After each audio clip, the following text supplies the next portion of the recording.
Well, mga kapopong, kumusti?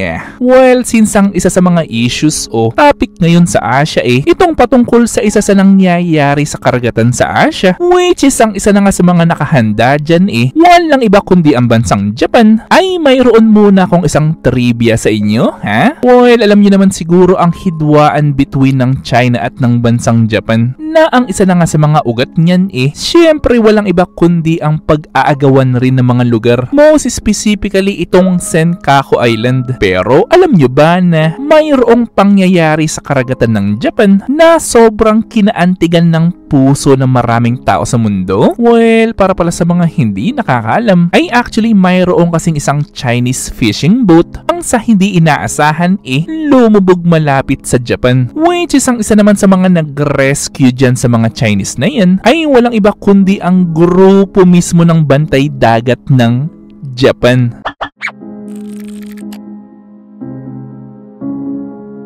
Yes, mga kapopong, mga Japanese nga ang nagligtas doon sa mga Chinese. Nasabihin man nating mainit talaga ang tension ng dalawang bansa na yan, pero hindi pa rin yan nakahadlang sa Coast Guard ng Japan upang tulungan ang mga Chinese na talagang nangangailangan noon ng tulong. Well, ganyan talaga kababait itong mga Japanese. As in, super babait na mga Japanese. Pero natatandaan nyo ba yung fishing boat ng Pilipinas na binangga ng isang Chinese fishing boat noon? Yes, mga kapopong, yan nga yung panahon na iniwanan lang itong mga kababayan natin doon. Which is ang nagligtas pa sa kanila, kung hindi ako nagkakamali, ay walang iba kundi yung mga mangingisda from Vietnam. Well, nakakatuwa, diba? Na ganyan rin kababait itong mga Vietnamese sa ating mga kababayan. Dahil alam rin kasi ng Vietnam na ang tunay lang naman na bully doon sa South China Sea, walang iba kundi yung mga Chinese fishermen na tulad rin noong nangyari noong 2021 na noong tumaob itong Chinese fishing boat na ito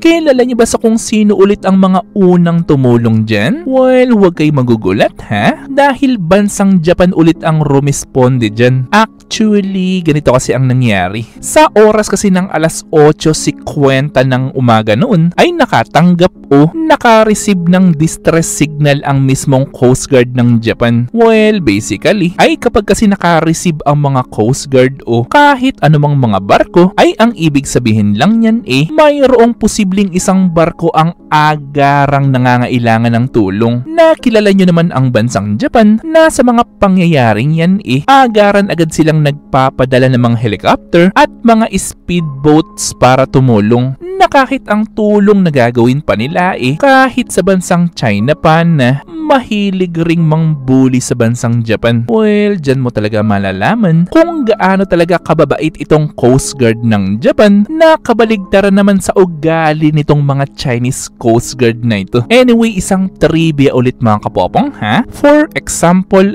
ang isang private cargo ship ay nakatanggap o naka-receive ng isang distress signal at kapag pinuntahan naman sila ng isang barko na tutulong sa kanila, ay alam nyo ba na minsan ay hindi pinapasakay itong mga tao na ito doon sa cargo ship na naka-receive ng distress signal upang tumulong? At alam niyo ba sa kung bakit?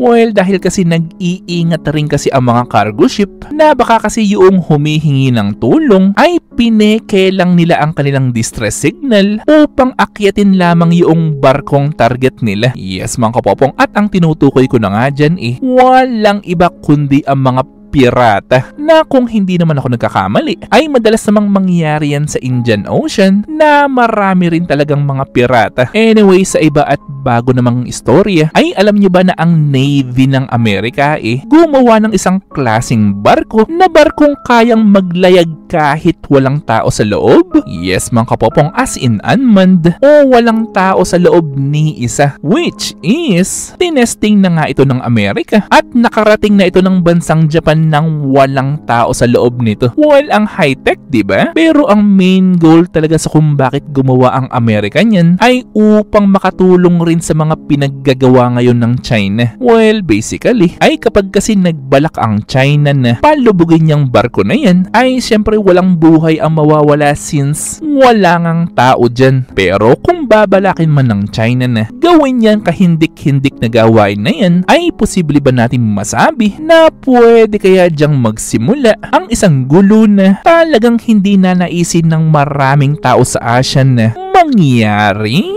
Na ang tanong ko naman sa inyo ngayon ay mayroon pa kayang pag-asa na bumait itong grupo ng China? O yung bang pagbuli na ginagawa nila forever na talaga nilang gagawin hanggat hindi nila nakukuha yung gusto nila? Mga lugar sa Asia na gusto nilang maangkin? Well, syempre gusto kong malaman ng inyong magagandang ideas, so i-comment lang yan sa baba. Ito ay aking babasahin ng personal at pupusuan. At syempre kung may nalaman o natutunan ka sa video mo, mag-subscribe ka naman. At nandito na yung inyong mga shoutouts. At kayo rin mga kapapang, kung gusto nyo rin magpa-shoutout o mag-request ng video, ay i-comment lang yan sa baba. At muli ito yung Teacher Popong na nagsasabing, Te Amo!